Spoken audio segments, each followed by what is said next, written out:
So I want to thank each of you for being here today. I recognize that this is a busy time of year for many of you, and we're grateful for your attendance. I wanted to remind each of you that this recording will be posted online afterwards. So this is part of the 2018 NAPB, National Association of Plant Breeders webinar series. Each year we host a webinar series and give information on plant breeding topics. This year the focus was on soft skills for plant breeding.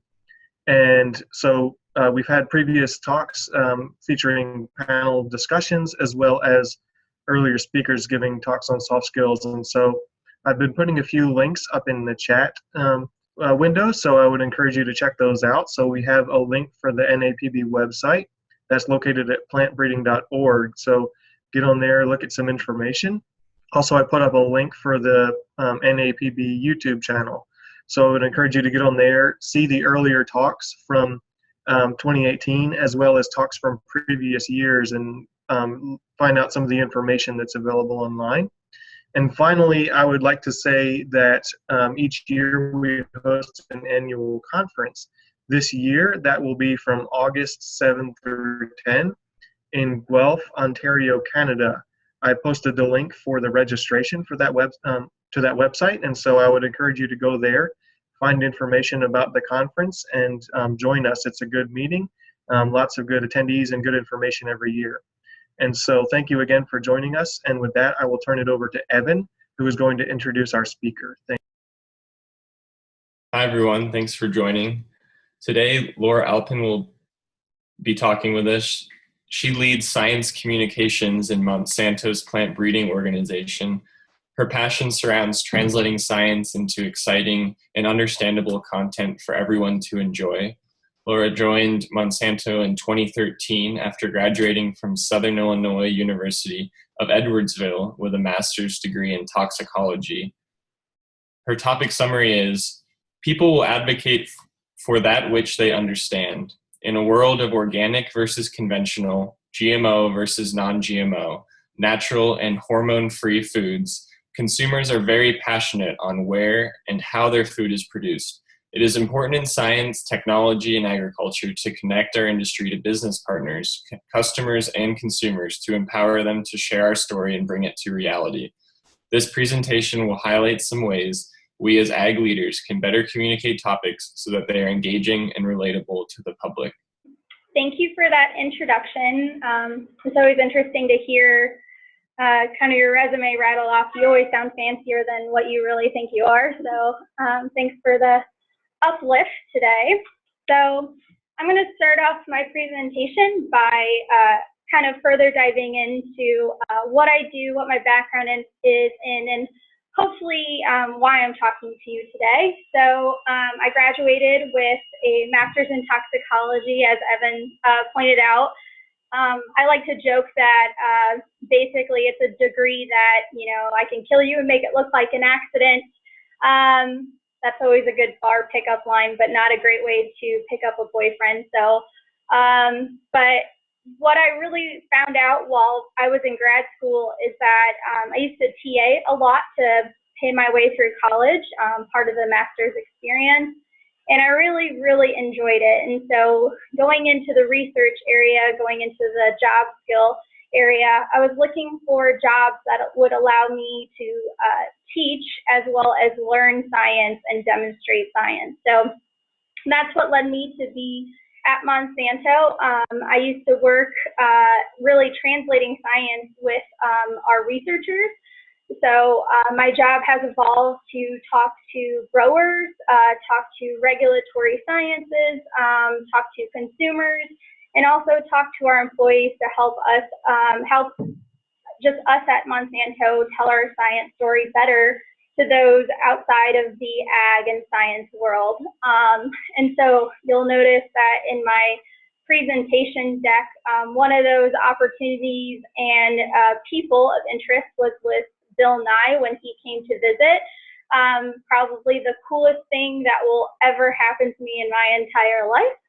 So I try to put it in as many PowerPoints as I possibly can. But that was a really important moment for me just in the world of science communications, just because of obviously I grew up watching him, and he's a big influence in why I'm personally in science. And I think the reason why he was so influential is because he made science fun, understandable, and relatable. And so I've taken things like Bill Nye really to heart on making sure that, yes, we tell our science in a realistic way using the right words, but we do it so that it's engaging so that people can connect with it. So I know there's a few of you on the call, but I thought I would start off my presentation with something a little bit kind of interactive. So to kind of help with our topic of science communications today, I thought I'd first ask the question is, based on this picture, what story is this from?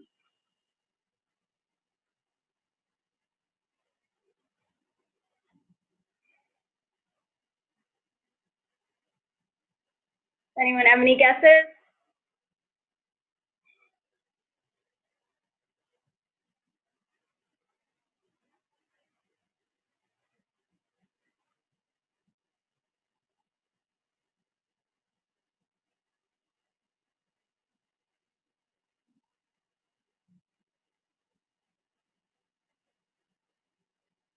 Okay. Evan or Chris, you guys can chime in too.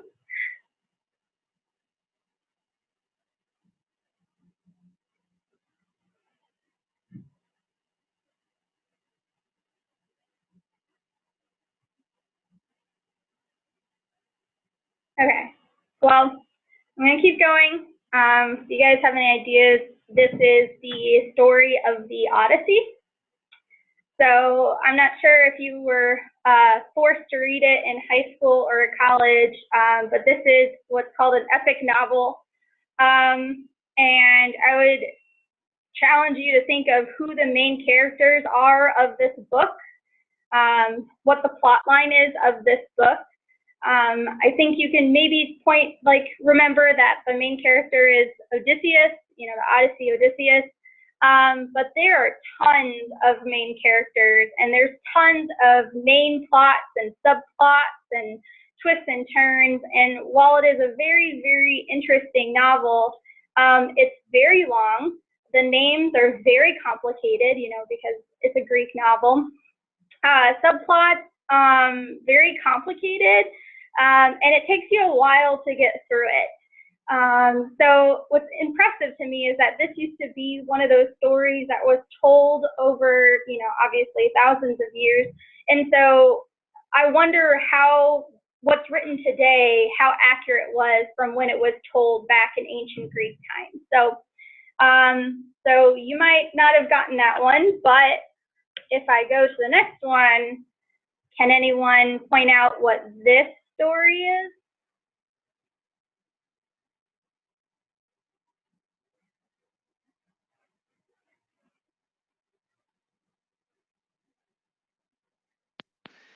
And Laura, are you able to see the results, the responses in chat? No, let me pull that up real quick. Yeah, and I know it's tough because you're screen sharing. So yeah, great. But yeah, everyone's responding. Little Red Riding Hood there. Little Red Riding Hood, right? Yeah, you guys are winners. Okay, so Little Red Riding Hood, pretty easy to figure out. I mean, it's her kind of token, like Bill Nye's bow tie. It's easily like her trademark, right? The story, Little Red Riding Hood. The story has 4 main characters: Red Riding Hood, the grandma, the wolf, and the woodcutter / lumberjack guy who comes to help save the day at the end. And so what's interesting is that this was a story also told over centuries, and actually is told pretty much all over the world at this point. It's pretty simple to understand, pretty easy plot line, simple characters, but I would argue probably just as a compelling story as the Odyssey, albeit very simple in its mechanism and character development. And so kind of my thought process through this and really comparing and contrasting the stories is that, when I think about, as a scientist, when I started my journey to talk about what it is that I did and what at plant breeding, for example, at Monsanto, what it is that our plant breeding organization does, I think our default as scientists is really to tell the Odyssey story. And we love the details. I mean, in science, we love a complicated word or an acronym. So, it's kind of our default. We want to give people the novel, not the cliff notes. And my point in kind of illustrating and comparing this is that people really want to hear the Little Red Riding story. At the end of the day, it's quick, it's simple information, it's something that they can understand and connect to very fast, and then be able to tell that story to someone else. And so when you think about whether you're talking to maybe someone that you partner with in an organization or your daily work, or maybe you're trying to tell your best friend what you do, ultimately, let's start to think about how we can say the Little Red Riding story about what we do and the science that we're working on, and not default to the Odyssey, at least not right away.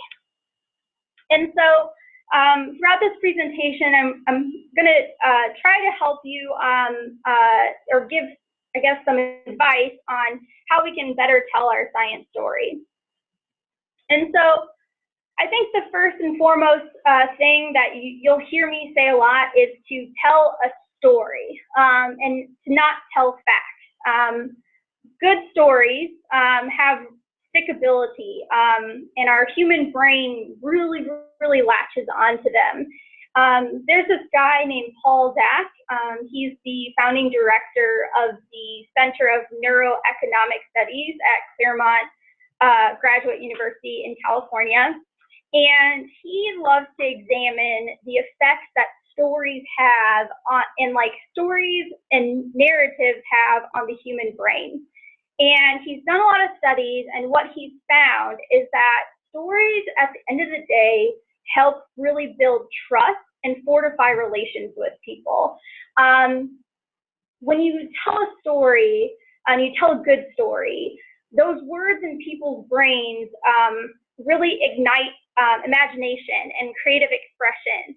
And they'll release neurotransmitters that help you feel good, or you will actually start to experience the emotion that the storyteller is wanting to tell you, or describing to you as a character in that story.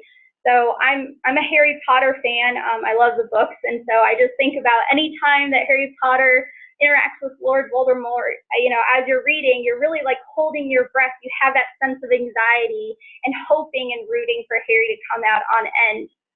And so it's kind of interesting to me to see how stories can interact and really help kind of create that sense of trust and connect with you as a member. Okay, sorry, there's some bills here. So, so just repeated that.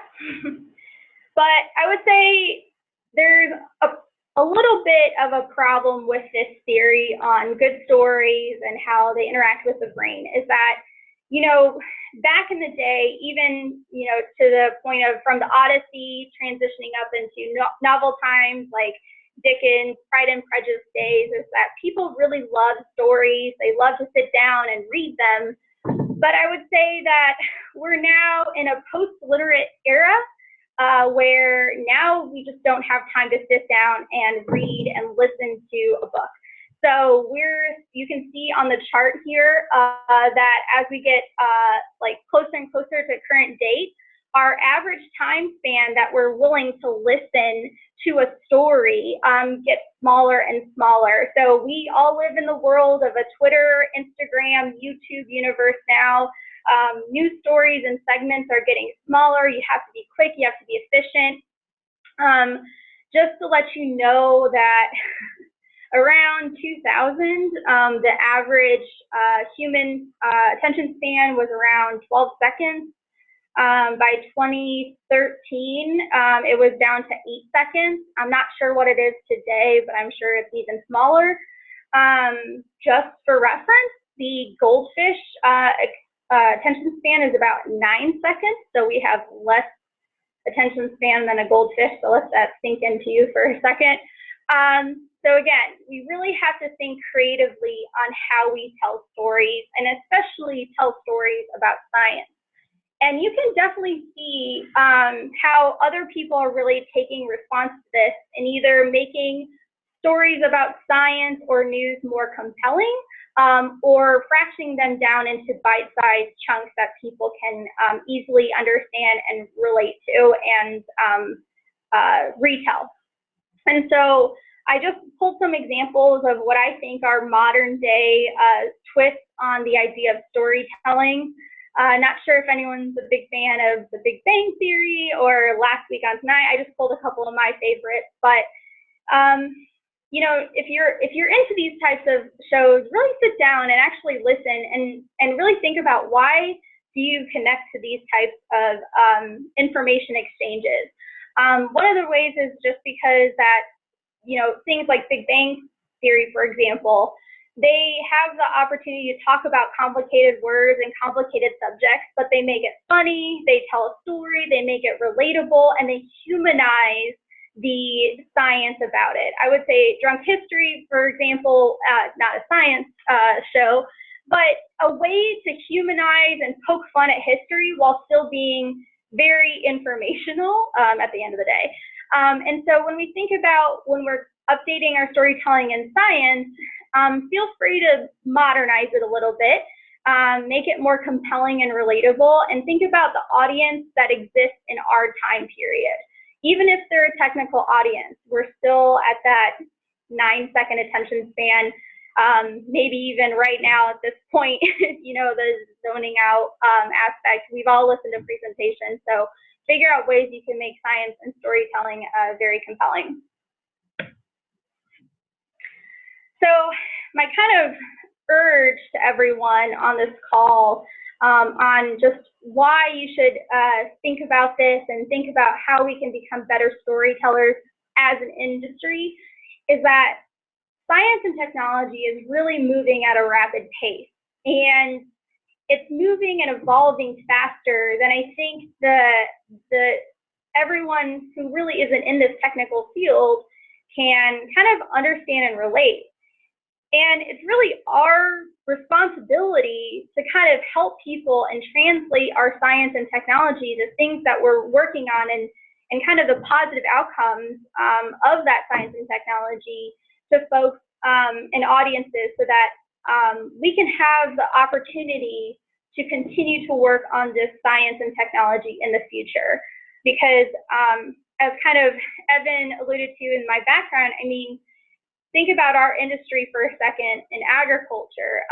In a world where we have plant breeding, mutagenesis, you have biotechnology, and now with the forefront of gene editing, if folks don't take the time, let me rephrase that, as us as scientists, if we don't take the time to tell these science stories to the public, you know, you're going to see headlines like you see here presented on things like Alexa, crop protection items, UAV or UASs, and those are going to translate to policies. People are going to go vote and say, I don't want that in my system. So I don't want biotechnology in my food. I don't want crop protection used in the field. I don't want new breeding techniques to be used in the food system.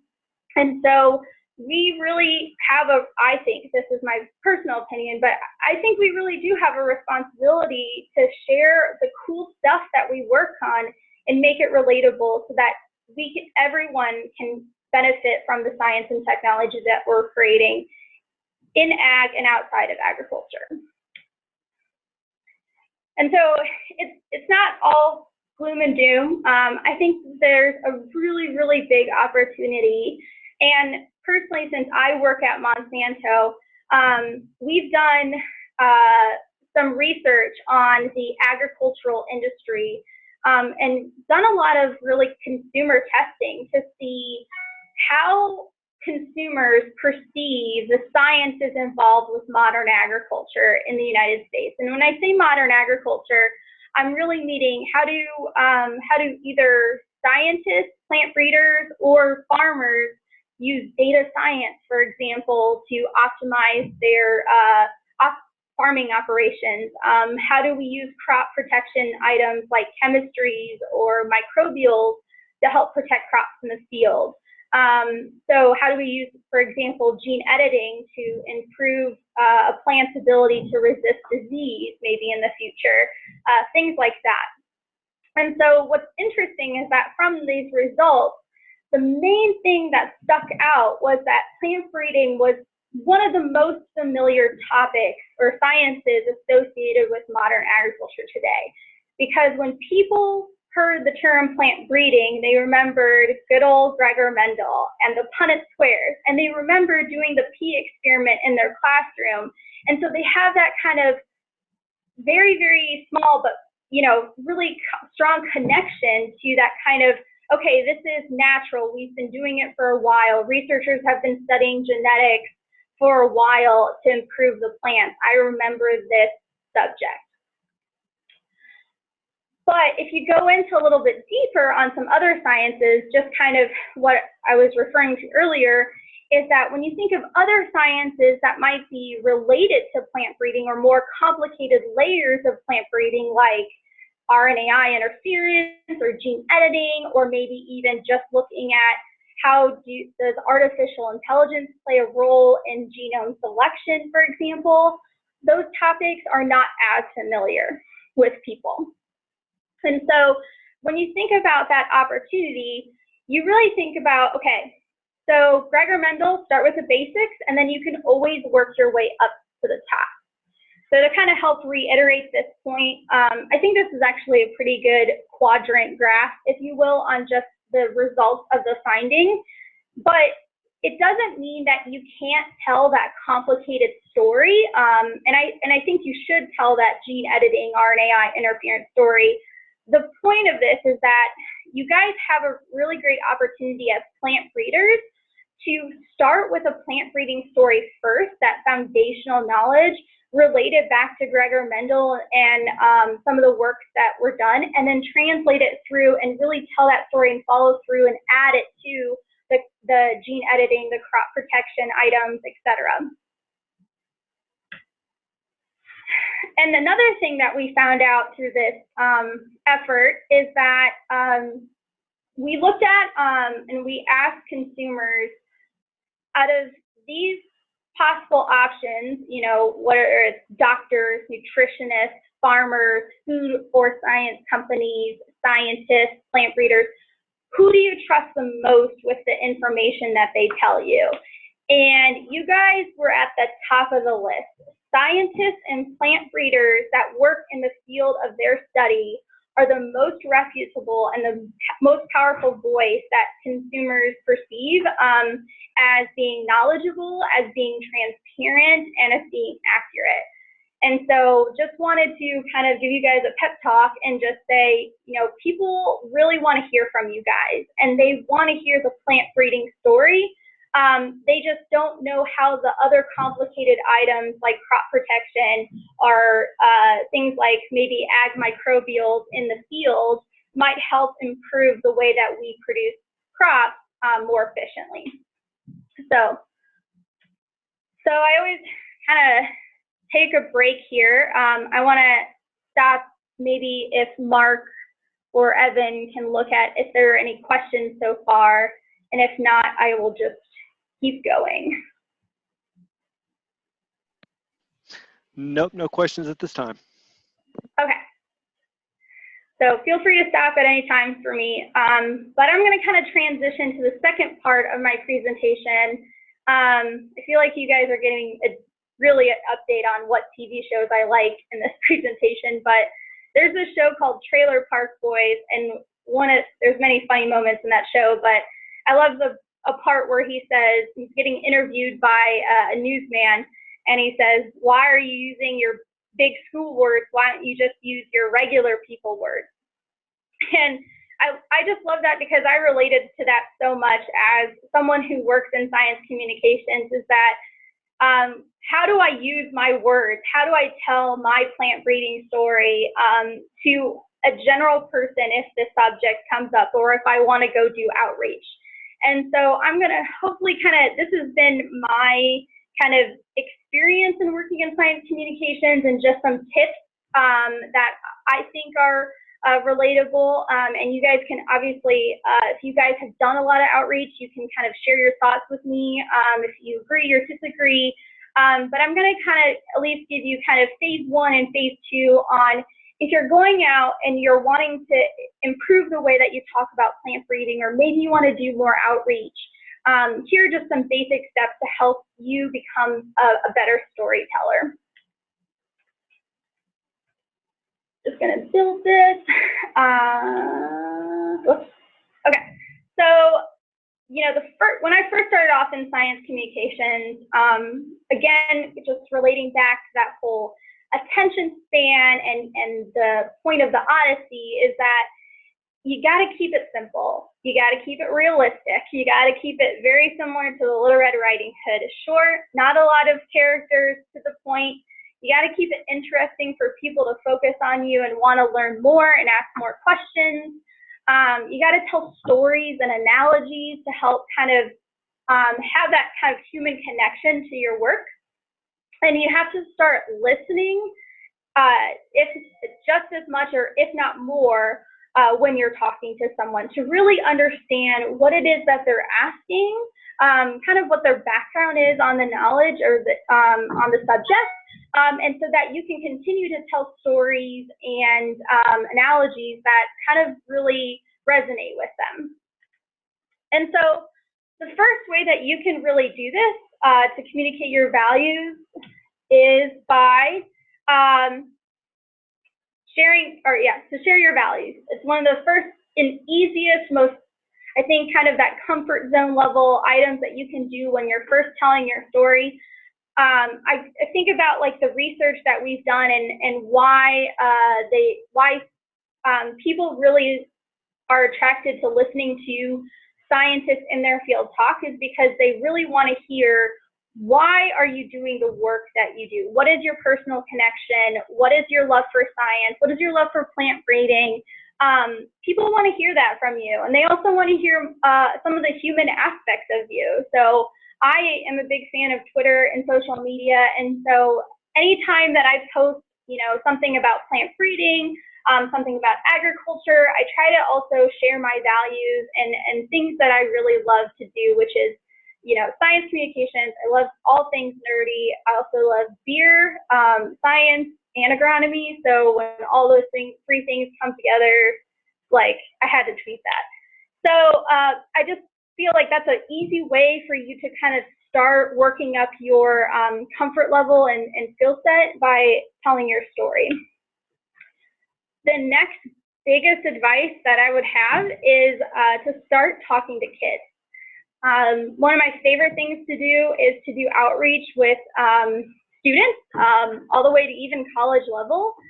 But I really, really, really cannot stress enough how it's made me a better storyteller, a more efficient storyteller, is by doing outreach with kids. Because, again, they have a short attention span.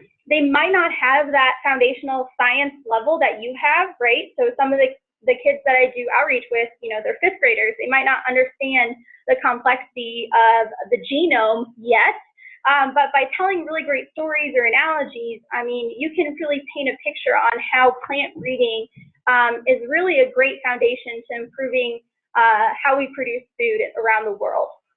And so, to say what Einstein reiterated, if you can't explain it to a 6-year-old, then you don't understand it yourself. So even if you're thinking about just being able to explain things very simply to even people that you work with, this mentality, I think, really, really works. So get out there and start doing outreach with kids. Start teaching kids about plant breeding and genetics. It's very character building. The next thing I would advise is, once you start reaching out to students and really kind of sharing your values and you're kind of building up your comfort zone, the next thing is kind of transitioning into becoming, that ultimate science communicator, that translating science. And so what you'll realize when you start doing this is that you'll start to understand your audience better.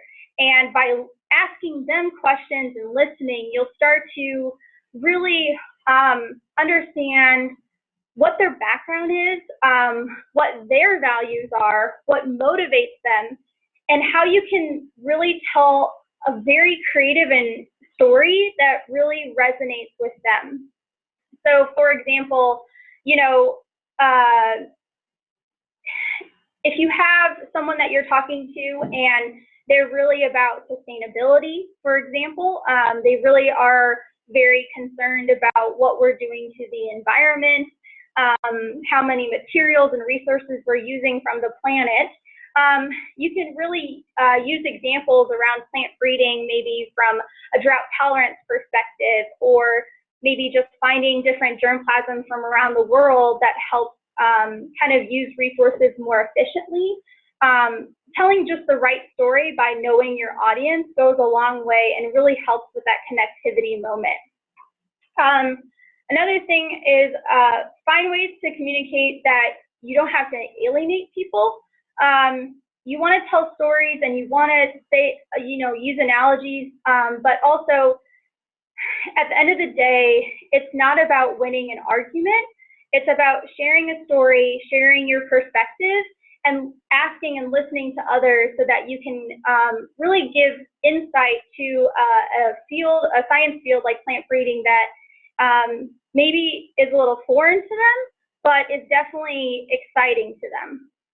And so my best way to kind of start this process and become really a great storyteller is share and learn from others. There are tons of books out there now. Selfish Gene is a really great example that does this pretty well. Really kind of humanizes and connects with the right stories, tells multiple different stories about the history of science, or particular topic. And if you're not into books, I would say this is the modern era, the post-literate era. There's things like podcasts, for example. There's the YouTube series. I'm a big fan of TED Ed and TED Talk. I would encourage you to listen to podcasts or YouTube videos, or even read books that aren't directly associated with science. What has made me a better science communicator is just listening to just great storytellers, period, and understanding, okay, well, why do they tell this story this way? Or, like, for example, one of the TED Ed examples that I have up here are what makes a hero and the hero's journey according to Matt Winkler. These are TED Ed YouTube videos that I think are really interesting to me because they're highlighting what makes a great hero and what makes I guess, an adventurous tale. And they use examples like Harry Potter or the Hunger Games, for example. And it made me feel that, okay, well, people respond well to heroes and challenges and journeys. So how do I make a science or technology, or even myself as a scientist, a hero of a story? And what journey am I going through? Or what journey is the technology going through? And what is the outcome, the reward at the end? Even just like simple things like that, and listening to other people outside of your field really makes a big difference in helping to kind of communicate and translate science. And I would say that when I was first starting at Monsanto, I gave a lot of tours to growers out in the field. I gave a lot of tours to bloggers at our research center. And the biggest item that I found while going through this kind of storytelling 1.0 and storytelling 2.0 is that when having a story and having a conversation with folks about science, is that the best outcome you can have is giving your audience 2 + 2 and letting them figure out the equation. I linked a resource here if anyone wants to screenshot it or look it up, how to tell stories about complex issues. I think they do a good job of kind of giving examples and reiterating the story. But ultimately, you want to have your own interpretation of the story. I think it helps if you ever read books or watch TV shows or whatever, you know, you can always debate with people on what the meaning of this scene was, etc. Really put it into your own terms. And I think by telling better stories as scientists and giving people the equation, let the person that you're talking to and let the audience really kind of come to their own conclusion and talk about that conclusion. This is probably my biggest advice is not telling people all the facts, letting them kind of ask questions and come to that conclusion themselves, because it creates more of a human interaction, it creates more of a dynamic, and then you're not alienating people by telling them what to think or telling them, well, this is the facts, this is the conclusion, that's it, there's no discussion. That's probably been my biggest thing in just being in science communication, is to lead them on that journey. And so I just kind of wanted to end this presentation by, again, reiterating that we all know someone in our family that we can talk to about what we do. I mean, we all go to Thanksgiving probably, or Christmas, and maybe you come from a family full of plant breeders, and you have really, you know, fun conversations around the dinner table. But there's always going to be a point in your career or in your personal life where that topic comes up of, well, they don't understand what you do, or they might have a theory or a concept on, like, for example, at the grocery store, oh, I only buy organic because, you know, I don't want any pesticides or genetic engineered foods, frankenfoods in my diet. I want the natural stuff. And so by just understanding how people digest science and how they interpret science, and how we can just taking the time to tell a story about plant breeding or tell a story about agriculture versus just telling them a fact and then walking away. Ultimately, at the end of the day, it's going to really build that trust between the science industry, plant breeding, and audiences. But if you also think about how it can translate to make you a better communicator in your job and your organization, by telling stories, engaging stories, you're creating a more compelling work environment, and you're allowing this to be really a powerful tool and to improve the way that you communicate. But really, at the end of the day, you just want to have clarity within your role and in the everyone that you work with. And so I think just by telling stories rather than just getting into the facts and, you know, the Odysseus tale, this really just helps the way that you work with other people, you interact with audiences outside of your organization. So I will stop there and I will take questions and thoughts, opinions, if you want to exchange ideas.